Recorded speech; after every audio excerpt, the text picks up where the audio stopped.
Intent on fulfilling his charge from the head executor in Amsterdam, Reiner Kroll walked with purpose down the center of a series of elegant train coaches filled with well-dressed, well-mannered society folk. Most were oblivious to the presence of an executor. Not much about Kroll's appearance was different than theirs, except for the long, bejeweled katana tightly strapped to his back, the patch on his shoulder, and the black fedora, which together marked him as an executor. He was them, and they were him, society. One major difference existed. He was a hunter-killer of exceptional skill. Because of executors like him, the folks he was walking past knew nearly nothing of violence. He was about to ensure that cultural phenomenon continued by ending an arduous pursuit with minimal drama. Kroll assumed that the element of surprise gave him an advantage. His target would not know that he had boarded the same train, and even if he were alerted, he would be unlikely to jump from a train traveling almost 300 kilometers per hour. He was in no hurry. A young boy running down the aisle toward Kroll recognized him as a family friend and jumped into the air to give him a loud palm slap before continuing. Kroll smiled widely, deeply appreciative of the moment's perfect timing. He tipped his hat at the young girl who was chasing the boy. She stopped, hastily put her hands together with her palms upward, blew a kiss toward Kroll, and ran past him. This gesture was society's version of a curtsy. Both encounters left him feeling vivified, focused, and confident in himself and his task. His countenance hardened as his eyes fixed on the door at the end of the passenger coach. Walking through it could bring more blood, and he had seen enough blood recently. Dried blood was still on his wrists and upper arms. He had been hiding it under his finely tailored coat sleeves the best he could. He was getting too old for these assignments, he thought to himself, hoping for a quick, quiet end to this pursuit, followed by a return to Kroll Manor, where he planned to bathe and sleep in that order. Through the elegantly framed window of the dining coach door, the dining coach attendant saw Kroll approaching. He opened the door and welcomed him. Slightly surprised and perplexed by Kroll's appearance, he asked softly, "Are you dining this afternoon, sir?" Kroll looked over the attendant's shoulder for his target, quickly spotting him on the far side of the dining coach, with his back toward Kroll. He was dining, which angered Kroll. "Yes, I need you to quietly escort these folks out of this coach after I approach the man I'm here to meet. Do you understand?" The attendant looked at Kroll's attire and noticed a patch on his left shoulder that somehow looked familiar. "I need you to answer me," Kroll snipped impatiently. Unsure how to respond, the attendant simply didn't. Drained of patience, Kroll slowly maneuvered around the attendant with his eyes firmly locked on his target. He approached the man carefully, tracking both him and the position of his own long shadow on the carpeted floor of the coach. Slowly and quietly, Kroll put a foot behind each of the man's chair legs. He leaned over the man's left shoulder and firmly said into his ear, "My name is Reiner Kroll." He intentionally paused for a few agonizing seconds, almost cheek to cheek with the man. "I'm an executor in His Majesty's service. You are acquiesced." The meaning of the sobering word was taught to all of society from an early age. The man instinctively attempted to push his chair back, but failed. "If you attempt to leave your seat without my instructing you to do so, you will have chosen to die by executor. That is your right. You have been notified of that right." The man forced himself to put on a brave face, but couldn't quite deliver a response. "I trust you understand the severity of the situation you've created for yourself," Kroll said as he straightened his back and walked to the front of the table to look the man in the eyes for the first time. Without averting his gaze, he turned the empty chair on the other side of the table sideways so he could sit in it without his legs under the table. He sat down with a bit of a groan, exhausted. "You are delivered to Hell Kasteel," he said. His target immediately went pale. Kroll could feel the man's heart rate spike to dangerous levels. Unconcerned, he motioned for the server to come to the table so he could order a glass of wine and a hot meal.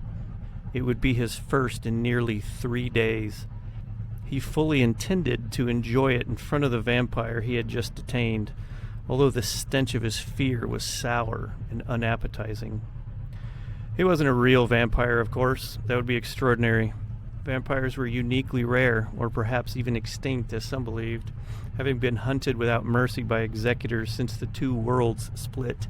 Sapienology professors at the academies taught that vampires in Sapien lore were similar to actual vampires, but wildly exaggerated. The onset of vampirism is traced to psychological trauma caused by an obsession with the self. This terrible affliction sometimes results in cannibalism, so strong is the desire to feed on others. It is rumored that executors keep a real, living vampire imprisoned at their ministry in Amsterdam. When it dies, they're said to wait patiently for the next to appear in society before capturing it and imprisoning it.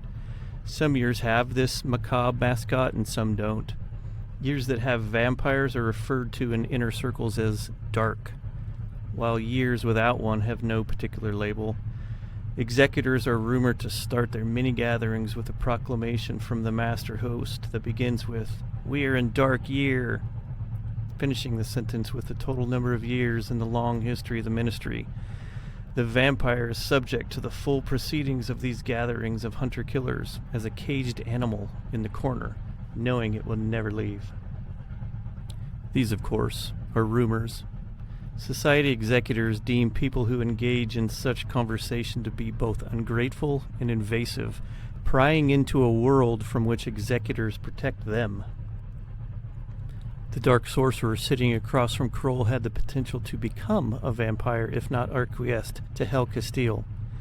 This is the primary function of the executor in most monarchies, to acquiesce dark sorcerers before they turn. Society demands justice, not just etiquette.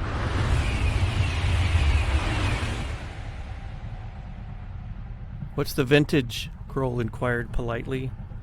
"Of what am I accused?" the man countered, having regained some of his composure.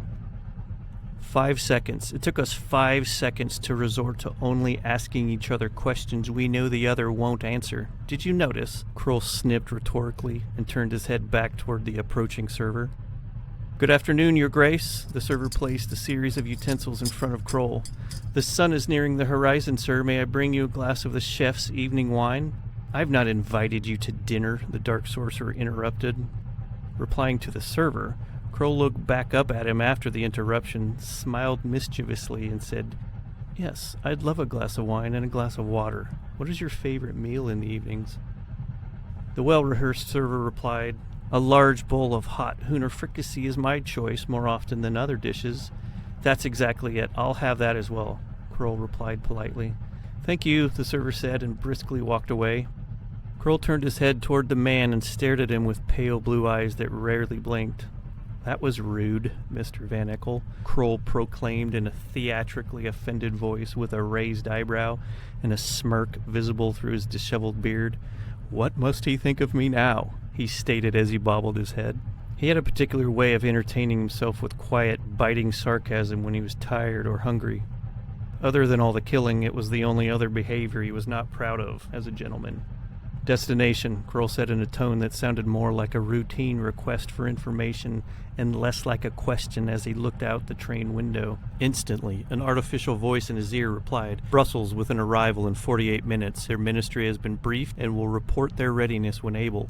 Kroll once again turned his intimidating gaze toward the dark sorcerer and said, "We have some time. Shall we discuss what you should expect, or will you waste what little time you have in pointlessly trying to convince me that the whole of society and Lunellus has made a mistake about you?" Kroll was an experienced executor and knew what humans were capable of when confronted with their own malevolence. The man sat motionless, glaring at Kroll with hatred in his eyes. If he had thought himself capable, he would have murdered the executor across from him. Being a calculating and highly intelligent person, and knowing exactly who was sitting across from him, he realized he had no real physical ability to resist. Kroll's renown incensed his sensibilities. "I'm curious. Do you know that I can feel your hatred?" Kroll asked the man. "I've heard dogs can smell hatred, sure," Van Eckel replied smugly. "Fear. It's fear," Kroll countered with a slight smile and no visible offense. "I smell your fear. But I feel your hatred, he added. You're altogether unpleasant company. The two sorcerers sat across from each other, glaring at one another in silence. Kroll's mind wandered back to the events of the pursuit during the past 3 days. His eyes pained as they drifted to the floor. Tell me about the 4 men you threw in front of me like animals to a slaughter, Kroll said just as the young server approached the table. The server stood motionless with a bowl of stew in one hand and a glass of white wine in the other, eyes darting from Kroll to Van Eckel. I should make you clean my blade with your tongue, Kroll asserted angrily. He noticed the server standing off his shoulder and simply sat back in his chair. One of them survived, he continued as the stunned server placed the stew in front of him. I knew you'd be concerned for his well-being, so I thought you'd want to know, Kroll reported sarcastically. He chose not to die for you and is currently telling the Amsterdam psychosorcery investigators all about your dishonor. Kroll recognized that he was becoming angry and took a deep breath. He intentionally changed his countenance to match the mood he wanted to be in and politely picked up a large soup spoon. If he was still angry, it wasn't visible. The dark sorcerer was no longer eating. Kroll brought a large spoonful of stew to his lips and blew on it with his eyes fixed on the dark sorcerer. He said, "The Council of Pale Mystics knows, which means the Earth knows." His watchful gaze was never far from his opponent on the other side of the table, but he had begun to relax and even afforded himself the luxury of sitting properly with his legs under the table. Having neither slept nor eaten well in nearly 3 days, Kroll knew he was nearing exhaustion. Too much food or wine was as big a threat as the man sitting across from him was, but he desperately needed food. His exhaustion had begun to turn to delirium, unnerving him. For a brief moment, he considered just killing the man across from him, just to end the threat so he could sleep. He was careful to eat slowly, eating a few bites gracefully and then laying his spoon down. Each time he put his spoon down, he reached for his glass of white wine and leaned back in the chair with his eyes on his target. Waiting patiently for his food to settle, he repeated the steps carefully, almost ritualistically. His discipline and the glass of water the server was dutifully keeping full eventually began to refresh him and revive his senses. Brussels could not appear in the windows to his left and right too soon, and he was thankful Van Eckel was not putting up a fight, either physically or intellectually. Van Eckel had used the long silence to recover his composure. He leaned back in his chair, mirroring Kroll. He held his hands up for a moment, as if to surrender, and then folded them into his lap. Kroll leveled his head toward Van Eckel in distrust, almost unnoticeably. His intuition told him his meal was over, and he laid his spoon down one last time. They asked me to study executorship at the academy. Did they tell you that? Kroll shook his head, wondering who they were. Perhaps if I had accepted their offer, I wouldn't be on this side of the table. They said I had an uncanny sense of honor, and although I wasn't from a Reaper house, I'd have a real chance of becoming an executor. Kroll carefully dissected his logic while staring blankly at him. Whoever they are, they would not encourage academy students to take up a life of killing because they are honorable. Regardless, the vast majority of academy students are highly honorable. My family are executors. The men who will board this train in Belgium are executors, Kroll said quietly but sternly. It was a warning not to refer to executors as reapers. Van Eckel's use of the term was far too familiar for Kroll's sensibilities. Executorship was Kroll's destiny long before he was born. For hundreds of years, most of the members of his family had been reapers, or executors as they are now called. A few of the long-dead women in his family were so terribly cunning in their pursuit of their assignments that they were simply referred to as witches in private conversations taking place in private tea parlors of society homes ever since. It was not a very polite way to refer to society sorceresses, and an odd thing to call them considering everyone on the train was well versed in sorcery. None so much as Kroll, who hoped he would not have to use it on this assignment. My apologies, I just meant that I see myself in you, Van Eckel clarified. Kroll began to show irritation, but again offered no response. It was as if he could predict his opponent's next move in this game. This is shocking, honestly, Van Eckel stated plainly. It's entirely possible that your investigators have drawn the wrong conclusions, he asserted. They've been wrong before, they have. Of course, you remember how tangled the facts were in the Capelia Arquiesel. That was an epic scandal. It forever put a cloud of doubt over your ministry, didn't it? Kroll sighed and turned his head to the side, momentarily taking his eyes off of Van Eckel, who became insistent. How much do you know? Can you tell me what I'm guilty of? He demanded. I'm telling you, sir, that I've done nothing wrong. I was simply witness to the murder. I had no part in it, he proclaimed, smashing his index finger downward onto the table. I'm an honorable man, he shouted. Kroll sipped his wine. You look so tired. How long has it been since you've slept, Mr. Kroll? Van Eckel again shifted his tactic. You can't even be sure with what I'm charged at this point, can you? It can't be murder. I know for a fact that the investigators have no evidence against me. For them to have evidence, I would have had to have murdered her. It's impossible, Van Eckel said matter-of-factly. You and your department are about to create another Capellia scandal. Don't make it worse for yourself by harming me, he pleaded. You don't know the facts about me, and they've sent you on a fool's mission. They sat silently staring at each other for a moment.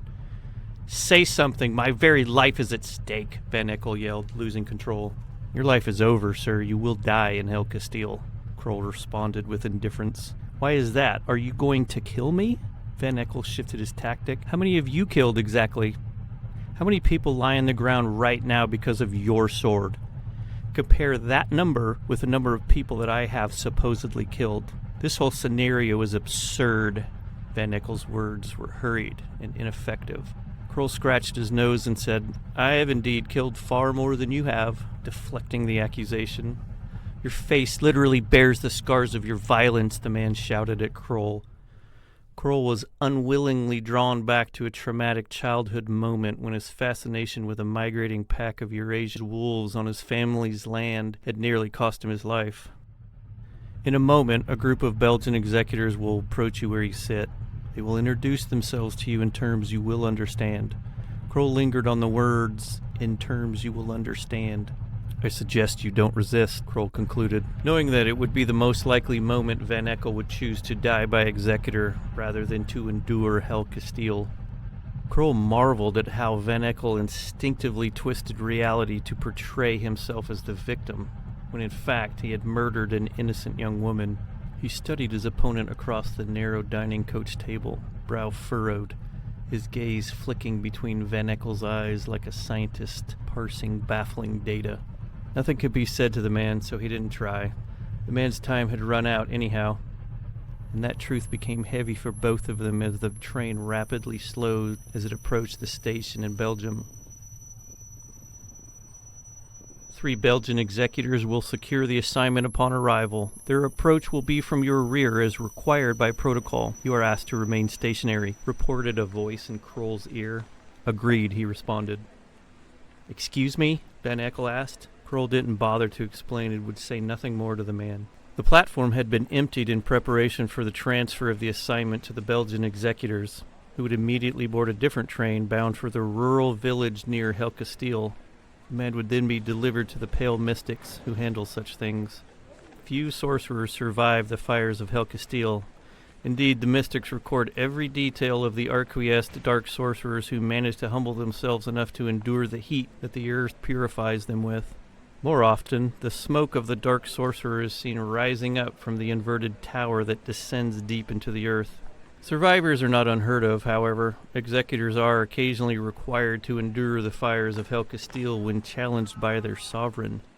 The decision to require what some reapers dismissively call the ritual is never a light decision for any sovereign. Being the personal dark sorcerer hunters of royalty, accusing one of the same dishonor they cleanse society of comes at a price.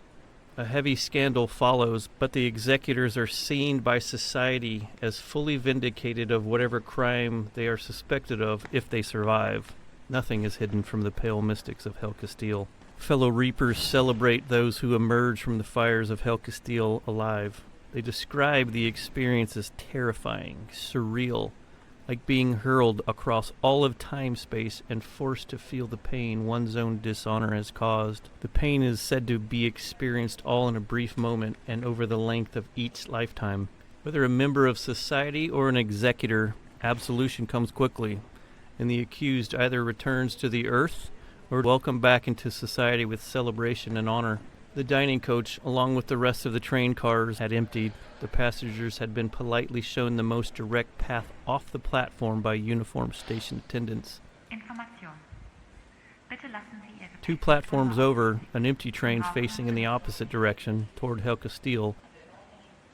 The Belgian contingent appeared quietly in the doorway on the far end of the coach behind Kroll. They briefly conversed after quickly assessing the situation and slowly entered the dining coach. Each of them wore the traditional Reaper saber on their waist, named for an earlier time when executors were called Reapers. Society had since opted to soften the language, officially marking the investiture of the titles of executor and executrix. The weapons clanged and rattled as they walked. 2 of the executors walked toward each side of the coach near the same doorway they just passed through, and the third walked calmly toward Reiner Kroll from his rear. He greeted Kroll with, "Your Grace," as he walked past, stopping behind the man with a foot behind his chair leg. He retrieved a finely crafted, jeweled dagger from his sleeve and pressed its blade tip into the back of the man's neck, causing the skin to dimple. It was a historic, beautiful piece of art, boasting several costly jewels on the crossguard. The executor held it with his palm upward, his fingers loosely gripping the handle as if it were a syringe that offered to free the man from his pain. The 2 executors in Overwatch position wore standard Belgian executor hats, large, perfectly stiff-brimmed black hats with dimple tops and gold-braided rope around the base. The executor, now holding a dagger to the back of the man's neck, wore the hat of his family's Reaper house, a simple gray fedora with a fresh red rose tucked into the ribbon. "My name is Etienne. You are in Belgium? I am the Queen's executor at hand. I think His Grace has explained your rights to you. I offer this to you one last time," the young executor said with a Belgian accent in slightly incorrect Deutsch, as he pushed the pommel of the dagger a bit harder with his palms, fingers still delicately wrapped around the handle. The man winced as a drop of blood pooled around the tip of the dagger. The executor paused for a moment, ensuring the man had a chance to decide his own fate. He suddenly returned the dagger to his sleeve with surprising speed and accuracy and said softly, "Then I expect we will have a peaceful train ride together, yes? I look forward to it. Please stand and place your wrists together behind you. Thank you." With the transfer of the assignment, Kroll allowed himself the luxury of momentarily taking his eyes off of the man so he could take in the beautiful architecture of the Brussels train station visible out the coach window. He closed his eyes and watched the blurry gold light coming in through his eyelids just for a moment. Shadows danced while voices descended into the background. The smell of his wine still sitting on the table, the occasional clank of metal from distant parts of the train station echoing in his ear, and the beautiful music of the orchestral songbirds who inhabit the many trees in the train station offered him the first moments of peace he had enjoyed in days. "Reiner!" Kroll was abruptly brought back to the stationary dining coach. He felt a hand kindly resting atop his own as he tried to blink away the tears in his eyes. Laurens de Graef, the senior Belgian executor, had sat down next to Kroll at the table some time ago in an otherwise empty dining coach. "I've never understood how you're able to sleep sitting perfectly upright," he said softly. Kroll recognized his old friend through his tears. He leaned toward de Graef and placed his cupped hand around his neck, pulling him close until their foreheads rested on each other.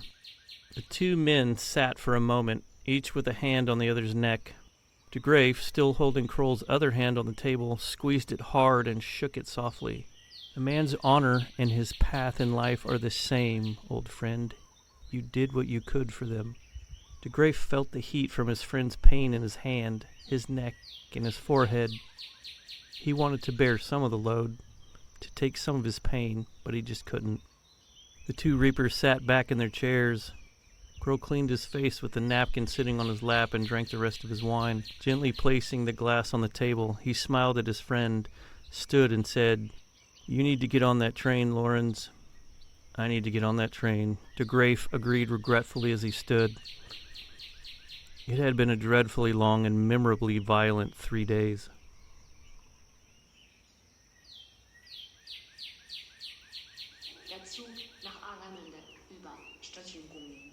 Tanto Betershagen Uker, Kasse kommt schön und Angaben, Passo Uker Markt, fährt vom Gleis 5, am Bahnsteig 1 ab. Vorsicht